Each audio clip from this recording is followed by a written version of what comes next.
j'espère que vous allez bien. On se retrouve aujourd'hui comme chaque dimanche à 14 h pour une nouvelle vidéo et aujourd'hui on va parler charge mentale. Donc dans cette vidéo je vais vous donner 10 conseils pour l'alléger. J'espère que vous allez bien. Moi ça va, je suis un petit peu fatiguée. Pour les personnes qui ont vu la vidéo désencombrement de la semaine dernière, vous le savez, j'ai eu la grippe et là je suis au 7e jour en fait depuis que j'ai été malade. Donc c'est vraiment aujourd'hui que je commence à me sentir mieux et que je recommence à manger un petit peu aussi. Pendant 4 ou 5 jours j'étais allongée dans mon lit, clouée vraiment au lit. Mais c'est pas grave, déjà l'essentiel c'est que ça aille mieux. Je suis encore, comme je vous le dis, hyper fatiguée, mais je me dis que ça va revenir petit à petit en ce qui concerne l'énergie.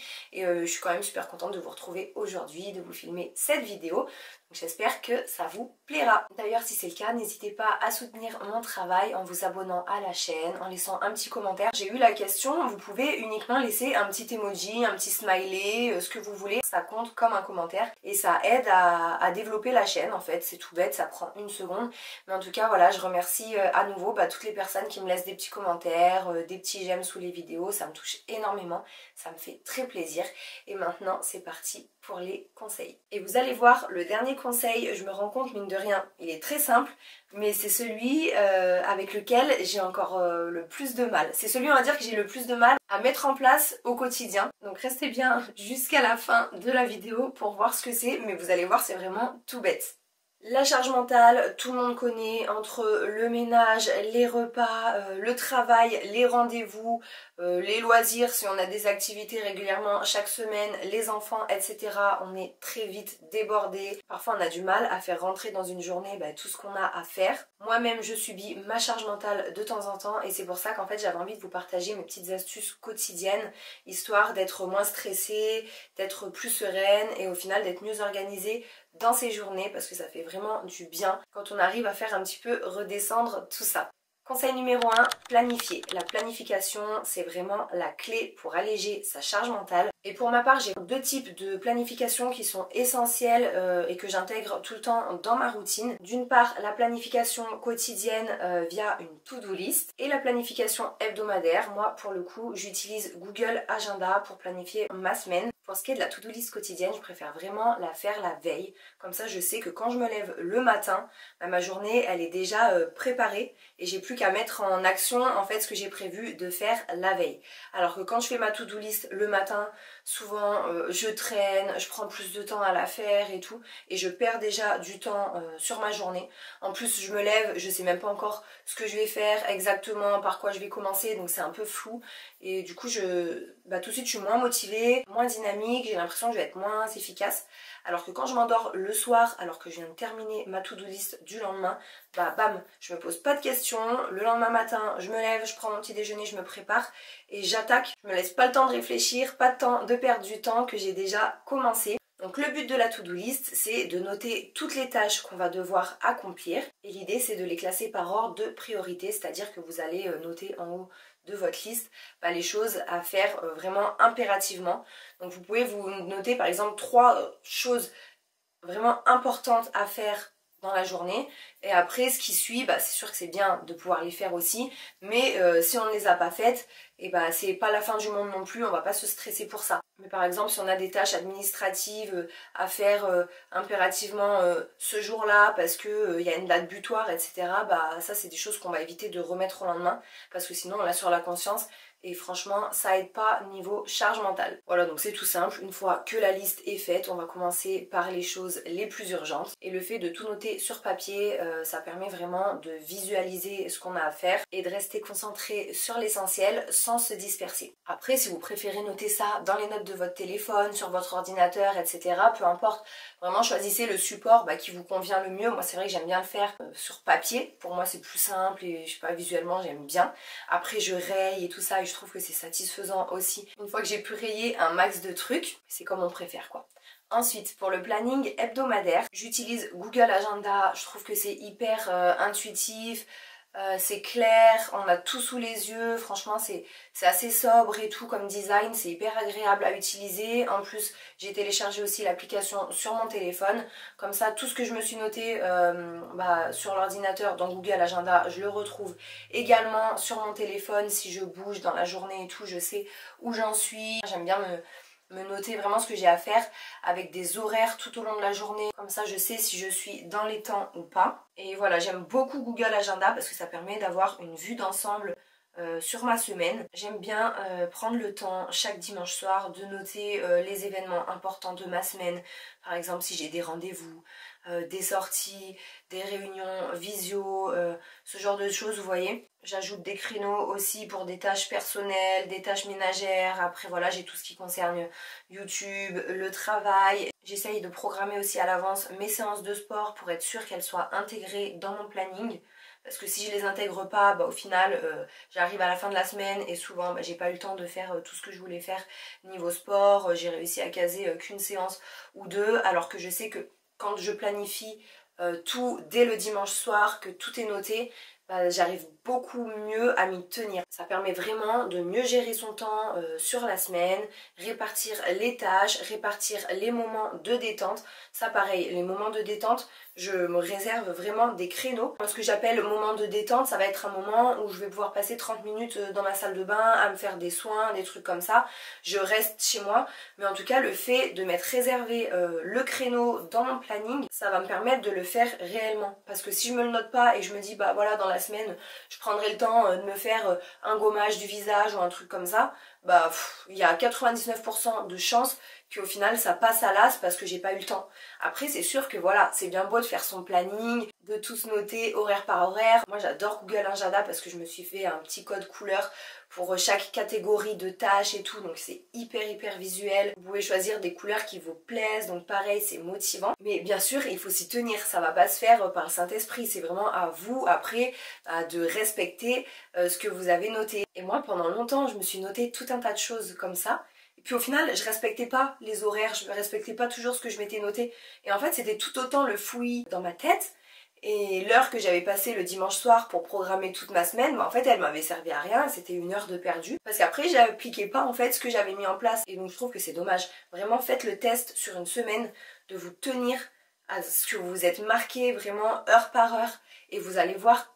Enfin c'est tellement plus fluide, plus simple. Vous réfléchissez une bonne fois pour toutes à tout ce que vous allez faire et après ça coule de source quoi. Et moi vraiment j'ai dû me faire violence pour respecter ce que je m'écrivais. Mais une fois que je l'ai respecté, franchement ça m'a vraiment changé la vie. Et je me suis rendu compte que je réussissais à faire beaucoup plus de choses dans mes journées, à être beaucoup plus organisée, à être moins stressée, plus efficace. Et en plus de tout ça, en plus d'avoir des journées plus remplies, j'avais l'esprit plus léger. Et en plus de ça, j'arrivais à dégager du temps pour moi. Alors qu'avant, je faisais moins de choses, c'était désorganisé, je courais partout, ce qui est beaucoup moins le cas actuellement. J'avais jamais de temps pour moi, j'en pouvais plus, j'avais l'impression d'avoir tout le temps la tête dans le guidon et tout. Enfin, c'était horrible. J'arrivais vraiment à saturation. Alors que je faisais beaucoup moins de choses. Donc c'est vraiment une question de discipline, d'organisation, de perception des choses aussi. Et voilà, en combinant une to-do list quotidienne et un planning hebdomadaire, vous allez vraiment pouvoir réduire toutes les situations de stress de dernière minute et alléger votre charge mentale. Conseil numéro 2, qui est tout simple pour le coup, c'est préparer ses affaires la veille. Moi je trouve que ça change vraiment beaucoup. Donc c'est-à-dire que tous les soirs, je vais préparer les tenues des enfants pour le lendemain. Comme ça, ils se lèvent le matin. Je les mets toujours au même endroit dans le salon. Ils le savent et ils ont juste à enlever leur pyjama, s'habiller. Moi, je vais pas courir à droite à gauche, voir si je trouve une paire de chaussettes dans le sèche-linge, un caleçon propre dans la panière de linge propre. Enfin, des fois, le matin, c'est tout bête, mais on va courir pour des trucs comme ça. On commence la journée direct dans le stress et ça impacte toute la suite de notre journée. Alors que ça prend 5-10 minutes de préparer sa tenue la veille et ça permet de commencer la journée beaucoup plus sereinement. Pareil, si vous devez emmener votre nourriture le midi au travail, vous cuisinez un peu plus le soir, vous gardez de côté dans un tupperware pour votre repas du lendemain, vous mettez ça au frigo et le matin pour partir au travail, vous avez juste votre petite boîte à prendre et c'est réglé quoi. Ça permet de réduire le stress matinal, de gagner du temps, de commencer la journée sereinement. J'aime bien aussi la veille au soir préparer la table du petit déjeuner, comme ça c'est fait. Alors bien sûr je vais pas sortir tout ce qui est yaourt etc. s'il y a du frais, du lait, mais rien que voilà les verres, les tasses, les bols avec les cuillères, je mets les serviettes aussi, les vitamines des enfants, des petites compotes à boire, tout ce qui peut être sorti en avance. Par exemple, si je prépare aussi un gâteau fait maison pour le petit déjeuner, bah, je vais le laisser sous ma cloche en verre au milieu du coin café, comme ça tout est prêt. Et le matin, bah, j'ai juste à sortir le lait, les yaourts, à mettre de l'eau dans les verres, etc. Mais franchement, c'est des petites astuces qui ont rendu les matins tellement plus efficaces et tellement plus agréables aussi. Alors que d'habitude, je courais partout avec les enfants, j'étais obligée de leur dire de se dépêcher et on commençait comme ça la journée sur les chapeaux de roue. Je me dis, mais même pour eux, c'est tellement pas agréable. Là, ça permet vraiment de prendre le temps et de commencer la journée du bon pied. Surtout qu'avec les enfants, il peut vite y avoir des imprévus. On peut vite perdre 5 minutes par-ci, 5 minutes par-là. Et on sait que 5 minutes le matin, c'est très précieux. Pareil, leur sac à dos, bah, j'essaye de faire en sorte de les mettre dans l'entrée déjà la veille au soir, avec la petite bouteille d'eau qui est prête à l'intérieur. Eux, ils vont juste mettre leur doudou dans les sacs avant de quitter la maison. Et voilà, c'est fait. Des fois, je sors même les chaussures et tout à côté des cartables. Je me facilite en fait la vie pour le lendemain. Troisième conseil, mettre en place des routines. Les routines, je trouve que c'est vraiment les meilleurs alliés pour alléger la charge mentale, se créer un environnement plus serein. Parce qu'en fait, quand les tâches, elles sont organisées et régulières, on n'a plus besoin d'y penser. On se dit pas, ah, qu'est-ce que je vais faire ce soir? Je vais commencer par ci, par ça. Non, si vous avez votre routine, par exemple, votre routine du soir, votre routine du matin, ça vraiment au quotidien, bah, je trouve que c'est le top. Parce que vous faites un peu les choses en mode pilote automatique. Vous savez où vous en êtes, vous savez ce qu'il vous reste à faire. Du coup, pas besoin d'y penser constamment et surtout, ça demande moins d'énergie parce qu'en fait, voilà quoi, c'est vraiment une habitude. Donc moi, comme je vous le disais, j'aime bien faire routine du matin, routine du soir et aussi routine ménage. Donc ça va plus être vraiment une routine hebdomadaire, c'est-à-dire que je vais la faire sur la semaine. Pour la routine du matin, bah forcément, je vous le disais dans le conseil juste avant, ça permet de démarrer la journée sereinement, sans stress. Faut surtout pas chercher à faire compliqué, c'est vraiment tout simple. On se lève, on aère. Moi je me fais couler un petit thé, pendant ce temps je fais mon lit, après je vais prendre ma douche. Le temps de prendre ma douche, j'en ai pour 4 minutes, le thé ça y est je peux le boire, il est plus trop brûlant. Enfin vous voyez, c'est des trucs tout bêtes, mais après ça coule de source, c'est fluide, on gagne du temps. Pareil pour le soir, je vous l'expliquais avant, donc je prépare les choses à l'avance. Et il y a la routine du soir aussi avec les enfants, donc c'est-à-dire que je vais les chercher avec le goûter, comme ça ils goûtent, on se pose dehors devant l'école et tout, ils aiment bien, ils prennent le goûter à l'extérieur. Tant qu'il n'y a pas de pluie. Comme ça on rentre, ils ont goûté, ils ont droit à quelques dessins animés. Après ils vont se laver, se mettre en pyjama, je les fais manger, on lit les petites histoires du soir, je les mets au lit, après moi pareil, j'ai mon petit moment à la salle de bain, etc. Et une fois qu'ils sont couchés, je vais préparer ce que je vous expliquais pour le lendemain, donc les affaires, la table du petit déjeuner. Et je sais que je vais pouvoir me réveiller sereinement et que je vais aussi me coucher et m'endormir sereinement. La dernière routine que j'aime trop, c'est ma routine ménage. C'est vraiment la meilleure façon pour éviter en fait de se retrouver débordé et submergé par les tâches ménagères, de prendre du retard, etc. Et du coup pour ma part, plutôt que de réserver une journée entière chaque semaine pour faire le grand ménage, je vais vraiment le faire au quotidien. Je vais faire une petite tâche ménagère chaque jour. J'y consacre à peu près 20 minutes, 30 grand maximum, mais franchement 20 je trouve que ça suffit et ça me convient très bien comme ça. J'ai pas l'impression de gaspiller une journée à nettoyer quoi. Une routine de ménage régulière, c'est un excellent moyen d'éviter l'accumulation des tâches ménagères plutôt que de tout faire en une seule journée. Je vais diviser les tâches en petites actions quotidiennes. Par exemple, chaque jour, je vais choisir une tâche spécifique à faire et voilà, ça m'évite de devoir consacrer une journée entière au ménage chaque semaine et d'avoir l'impression de gaspiller une journée à nettoyer, on va dire. Je vais vous donner un exemple de semaine type. Après vous pouvez faire ce que vous voulez, ce que vous préférez, mais le lundi vous pouvez faire le nettoyage des WC, le mardi le nettoyage de la baignoire et du lavabo, le mercredi changer les draps et laver les serviettes, le jeudi mettre un coup de nettoyage sur les surfaces dans les différentes pièces, par exemple les étagères et la surface des meubles pour enlever la poussière. Le vendredi, l'électroménager, tout ce qui concerne les plans de travail de la cuisine, l'évier, etc. Bon, voilà, je trouve que 20 minutes par jour, c'est très bien. Le samedi et le dimanche, je prévois rien de spécifique. Comme ça, je fais vraiment ce qui a besoin d'être nettoyé.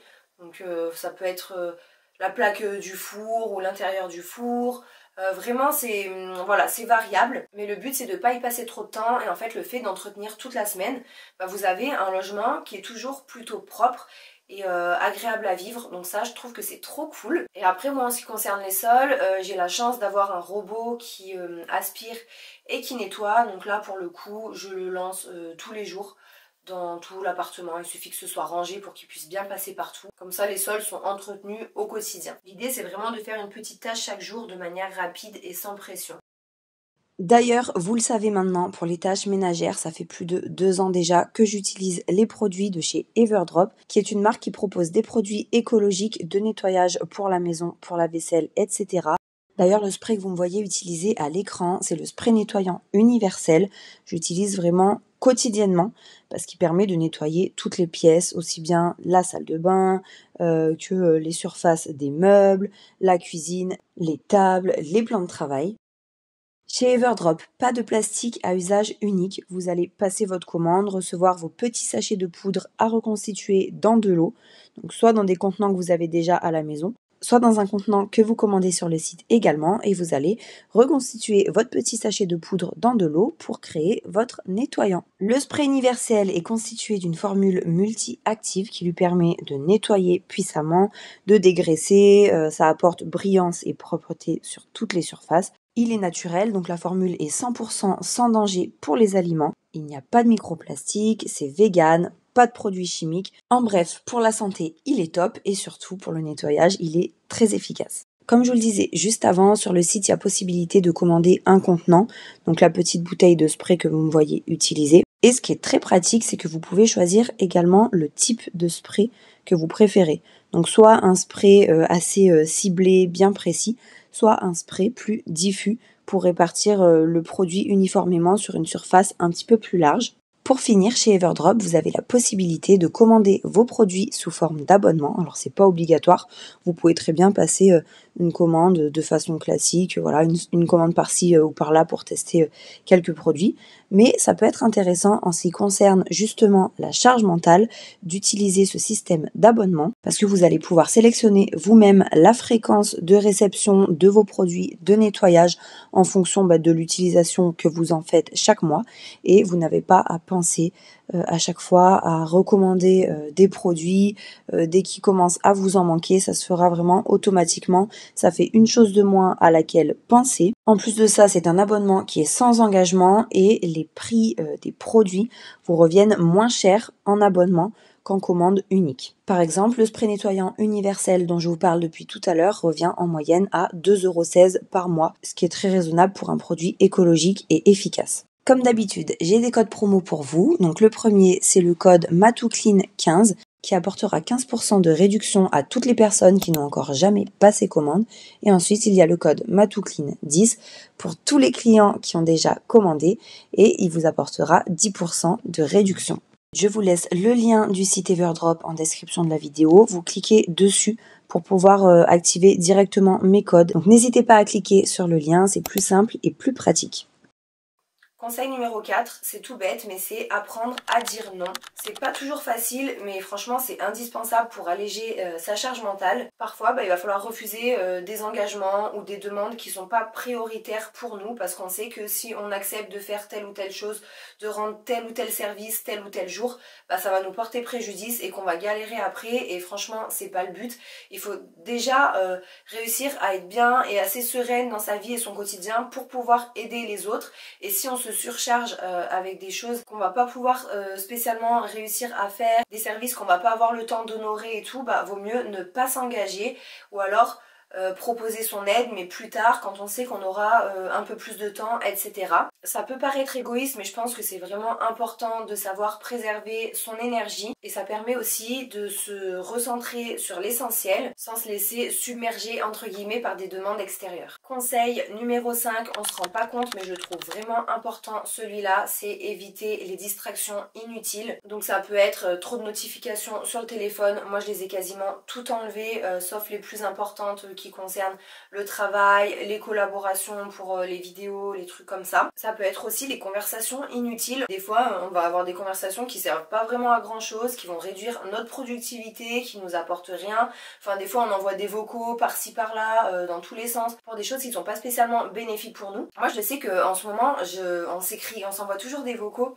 avec une fille que j'adore, c'est Barbara F. D'ailleurs, elle a une super chaîne YouTube que je vous invite à aller voir si vous ne la connaissez pas. Et pour moi, c'est pas du tout inutile dans le sens où, en fait, c'est comme si on travaillait ensemble, parce que du coup, on fait la même chose, on est toutes les deux sur YouTube, on travaille de la même façon. En fait, on arrive à se motiver l'une l'autre, à se donner des idées, à se booster. Et en fait, c'est tellement important. Et je trouve qu'on s'est vraiment trop bien trouvé. D'ailleurs, je te fais de gros bisous si tu regardes cette vidéo et je pense que tu la regarderas.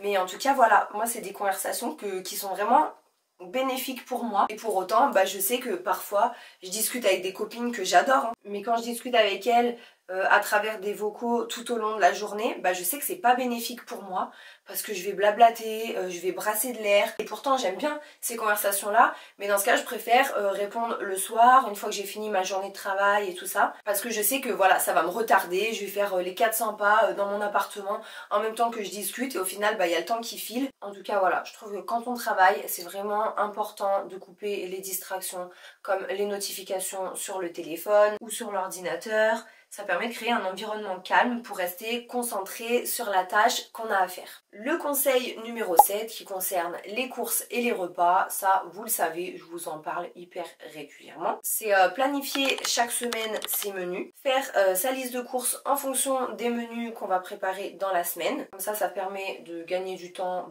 déjà quand on fait sa liste, de gagner du temps aussi quand on fait ses courses parce qu'on ne va pas acheter des choses inutiles qui vont pas nous servir à cuisiner ce qu'on a prévu de cuisiner. Et surtout ce qui m'a changé la vie, c'est de commander mes courses en ligne. Donc vous pouvez les commander soit en drive, dans ce cas c'est vous qui allez récupérer les courses, qui les amenez chez vous, soit directement en livraison. Comme ça le livreur il les amène direct devant votre porte et vous n'avez pas à faire l'aller-retour au magasin, la file d'attente à la caisse et compagnie. Et ça c'est un gain de temps de dingue et niveau charge mentale ça allège de fou. Et pareil je vous en ai parlé dernièrement lors de la vidéo batch cooking, mais préparer les repas à l'avance ça permet aussi de gagner beaucoup de temps et d'énergie. Ou alors si vous n'avez pas le temps de les préparer à l'avance, moi je vous conseille de faire des grosses quantités le soir comme je vous disais juste avant pour avoir des restes le lendemain midi. En tout cas je trouve que c'est top les courses en ligne parce que ça permet de mieux gérer son budget, parce qu'en plus on voit au fur et à mesure à quelle somme on arrive. Moi je sais que souvent je me dis punaise j'en suis déjà à 180 €, du coup j'enlève des trucs. Mais ça peut aller vite hein.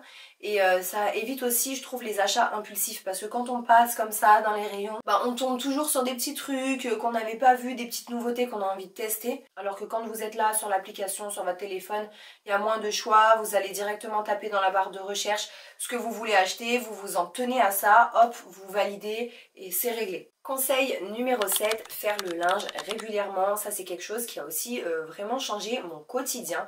Je me retrouvais toujours submergée par le linge. Parce que mine de rien, avec les enfants ça va vite, on passe des tenues tous les jours. Et sur le plan de travail de ma salle de bain, en fait j'avais toujours une pile de linge propre à plier mais incroyable. Donc en fait ça fait fouillis aussi bien dans la pièce que dans la tête. Donc niveau charge mentale on passe sans cesse devant ce gros tas de linge et clairement on n'en peut plus. Et maintenant ce que je fais c'est que chaque matin je lance ma petite machine. Donc ça vous pouvez soit la préparer la veille et la programmer si vous avez l'option départ en différé sur votre machine à laver. Comme ça elle se lance tranquille en fin de nuit. Quand vous vous levez vous avez seulement à étendre le linge ou à mettre au sèche-linge si vous avez un sèche-linge et c'est réglé. Moi je sais que j'ai tendance à la lancer le matin, mais voilà encore une chose que vous pouvez préparer la veille. Et une fois que le linge est sec en fin d'après-midi, je le plie, je le range, c'est réglé. En général franchement une machine j'en ai pour moins de 10 minutes à plier le linge et à le ranger. Et depuis que je fais ça, je n'ai plus jamais eu ce tas de linge propre qui traîne sur le plan de travail de ma salle de bain. Mais c'est tellement plus agréable et je sais qu'en plus ça va me prendre 10 minutes. Donc 10 minutes c'est quoi? C'est rien. Le temps de me faire couler un petit thé, je me mets une vidéo YouTube, j'ai à peine le temps de la commencer que j'ai déjà terminé mon linge. Donc au pire après je finis mon petit thé tranquille pour les 10 minutes de vidéo restantes et ça m'a fait un petit moment à moi en fait. Et je le vois même plus comme une corvée le linge, vous voyez. Maintenant que je procède de cette façon. Conseil numéro 8, simplifier et organiser son espace de vie. Un espace de vie ordonné et simplifié réduit la surcharge mentale. Moins de choses à gérer, plus de clarté, moins de choses à ranger. On a un intérieur du coup qui est plus épuré, plus agréable. Et pour ça, c'est important de prendre le temps de désencombrer régulièrement, d'organiser les espaces de rangement. Moi j'aime bien trier, c'est devenu vraiment un plaisir parce que je sais que mentalement ça va me faire du bien, que je vais avoir l'esprit plus libre. C'est pour ça que je vous ai fait une vidéo désencombrement dimanche dernier. D'ailleurs, je vous invite à aller la regarder si vous ne l'avez pas encore vue. Et vraiment ne pas avoir trop d'objets, trop d'affaires inutiles chez soi. Je trouve que c'est le meilleur moyen pour avoir moins de rangement à faire en fait. Bon, maintenant je vois les étagères de ma cuisine, je laisse que quelques bocaux et planches à découper parce que voilà, c'est des choses qui sont utiles et que j'ai sous la main. Mais j'ai arrêté, j'avais des cadres avant, des petits éléments de déco, ça j'en mets plus, ou alors uniquement quand je fais la déco de saison parce que voilà, j'aime bien, ça reste ma passion et quand on est passionné de quelque chose, on n'a pas envie de faire une croix dessus non plus. Mais voilà, le but d'avoir des étagères, c'est pas de les surcharger, le but d'avoir des placards, c'est pas non plus de bourrer une tonne de bazar à l'intérieur, etc. Donc moi, de ce côté-là, je trouve que j'ai vachement évolué depuis, on va dire, cette dernière année, voire 1 an et demi. Et je me sens beaucoup mieux, voilà, avec des étagères et des meubles qui sont moins pleins, avec moins de choses. C'est important aussi que chaque objet ait sa place, parce que quand on achète des choses alors qu'on n'a pas d'espace pour les ranger, forcément ça va traîner. C'est des objets qu'on va déplacer à droite à gauche partout dans la maison, mais en fait qui n'auront pas de place réelle et qui vont créer du bazar en fait. C'est comme ça que le bazar s'accumule petit à petit, alors que si chaque chose a sa place et qu'à chaque fois que vous servez de tel ou tel objet, vous le remettez à sa place, et vous verrez qu'en termes de rangement, vous allez vous retrouver avec quasiment plus rien à ranger. Moi je sais que j'ai toujours un peu de rangement parce que j'ai 2 enfants qui sont encore petits, donc forcément ça va vite, il y a un peu de bazar et tout. Ou alors quand je m'occupe d'eux, moi-même, certaines de mes affaires, je vais les laisser traîner un peu à droite à gauche. Mais en tout cas, ce qui est sûr, c'est que moins on a d'affaires, moins on a de bazar. Et moins on a de bazar, plus on se sent bien et plus on apprécie d'être dans un environnement en fait qui est agréable à vivre. Et on va pas se mentir en ce qui concerne la charge mentale, plus c'est le fouillis dans notre logement, plus c'est le fouillis dans notre tête et inversement. Conseil numéro 9, évaluer et ajuster régulièrement son organisation. Je trouve que c'est important de prendre un moment de façon plus ou moins régulière. Ça peut être chaque semaine si vous en ressentez le besoin chaque semaine, ça peut être une fois tous les 15 jours, une fois par mois, c'est vous qui voyez, mais de toute façon vous allez vraiment ressentir le besoin de réajuster un petit peu votre organisation si vous trouvez que vous êtes en galère clairement, si vous trouvez que vous n'êtes pas assez organisé, si vous trouvez que vous vous sentez assez vite submergé par tout ce que vous avez à faire, par les tâches quotidiennes et tout ça, c'est le moment de réévaluer et tenter de s'organiser différemment. Parce que des fois on met en place telle ou telle chose au niveau de l'organisation qui ne nous conviennent pas spécialement, mais pour le savoir, il faut le mettre en pratique, essayer 1 semaine, 2 semaines, pour savoir si ça nous convient ou pas. Et si ça nous convient pas, on va ajuster sa façon de faire, sa méthode, son emploi du temps, etc. Et je trouve que c'est pas mal parce que ça permet aussi de rester assez flexible et d'apprendre un peu à faire face aux imprévus. 10e et dernier conseil, je vous le disais juste au début, c'est celui avec lequel j'ai encore le plus de mal, et c'est une tâche à la fois. En fait, tout ce qui est multitâche, c'est vrai que ça peut sembler être une bonne idée parce qu'on se dit ah ouais je vais être trop efficace, je vais faire ça, en même temps je vais m'occuper de ça, comme ça je combine les deux en même temps et je gagne du temps, je suis 2 en 1, nanani nanana. Donc moi je sais que personnellement j'ai toujours cette fâcheuse habitude de faire plusieurs choses en même temps, mais en vrai c'est tellement mais tellement mauvais. On croit gagner du temps, mais c'est du temps en fait qui est même pas tant qualitatif que ça parce que ça augmente le stress d'une force mais incroyable. Et en plus de ça, ça diminue la qualité de ce qu'on est en train de faire. Combien de fois ça nous est arrivé en faisant plusieurs choses en même temps, par exemple, pendant que je prépare ça, pendant que ça cuit, je vais me lancer dans autre chose là-bas et tout. Résultat, on fait brûler notre repas, au final, on mange un truc à moitié carbonisé qui est pas très bon, alors qu'on aurait très bien pu réussir notre plat si on avait pris la patience de rester 2 ou 3 minutes de plus à côté de la poêle à remuer, avant de terminer la cuisson et de passer à autre chose. Enfin, c'est tout bête, mais si on veut aussi vraiment être présent dans ce qu'on fait, il faut faire une chose à la fois. Et c'est comme ça qu'on fait mieux les choses aussi. Puis ok, on va gagner du temps à faire deux choses en même temps, mais si au final c'est pour être plus stressé, bah niveau charge mentale, je trouve que c'est limite encore pire, vous voyez. À la limite, je préfère faire une tâche par une tâche et essayer de le faire vite et bien sans me mettre une pression de dingue, mais faire le yo-yo entre 2-3 tâches différentes en même temps. Franchement, niveau stress, moi je trouve que c'est atroce et c'est le meilleur moyen pour moi de me sentir débordée, dépassée et d'avoir cette impression de courir partout et tout, et c'est vraiment pas ce qu'on veut. En plus, en faisant plusieurs choses en même temps, on est moins efficace et quand on est moins efficace, bah mine de rien, ça nous prend un peu plus de temps.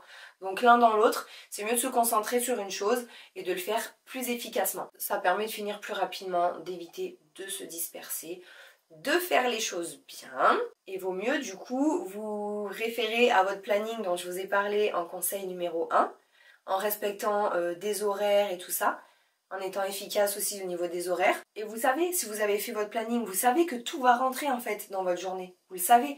Mais quand vous essayez de faire en même temps, non, moi vraiment je déconseille, et il faut encore que je travaille dessus, mais j'ai vraiment remarqué que quand je fais pas 1000 choses à la fois, c'est beaucoup mieux pour moi en ce qui concerne ma charge mentale. Voilà pour ces conseils, j'espère qu'ils vous auront aidé et qu'ils vous auront donné quelques clés pour mieux gérer les tâches quotidiennes et alléger votre charge mentale. D'ailleurs, n'hésitez pas à me dire en commentaire si vous avez des petites astuces qui permettent d'être plus sereine au quotidien, parce que moi ça m'intéresse. Vous savez que j'aime beaucoup avoir vos retours sur ce genre de sujet. Ça permet vraiment d'échanger, de voir comment d'autres personnes peuvent fonctionner chez elles. L'essentiel, c'est vraiment de réussir à trouver ce qui nous convient le mieux, ce qui correspond le mieux à notre personnalité, à notre mode de vie, à notre fonctionnement. En tout cas, je pense qu'il faut aussi relativiser, prendre du recul, ne pas trop se mettre la pression avec tout ce qu'on a à faire dans la journée, même si on a forcément des impératifs. Mais l'organisation, je trouve que ça se met en place vraiment sur le long terme, ça se fait petit à petit, étape par étape. Faut savoir être indulgent avec soi-même et chaque petit geste compte. Voilà, en tout cas j'espère que la vidéo vous aura plu. Moi je suis contente. J'ai pas trop toussé, des fois j'ai dû couper et tout parce que je partais un petit peu, je commençais à tousser. Mais voilà, enfin après la grippe en général on tousse. J'espère que ce sera bientôt fini parce que c'est pénible quand même. Mais pour ça, là, je suis contente. Vraiment, je m'attendais à pire. En tout cas, on se retrouve très vite pour la prochaine vidéo. Je vous souhaite une bonne semaine. Je vous fais de gros bisous. Et puis voilà, je vous dis à dimanche 14 h pour la suite. Bisous!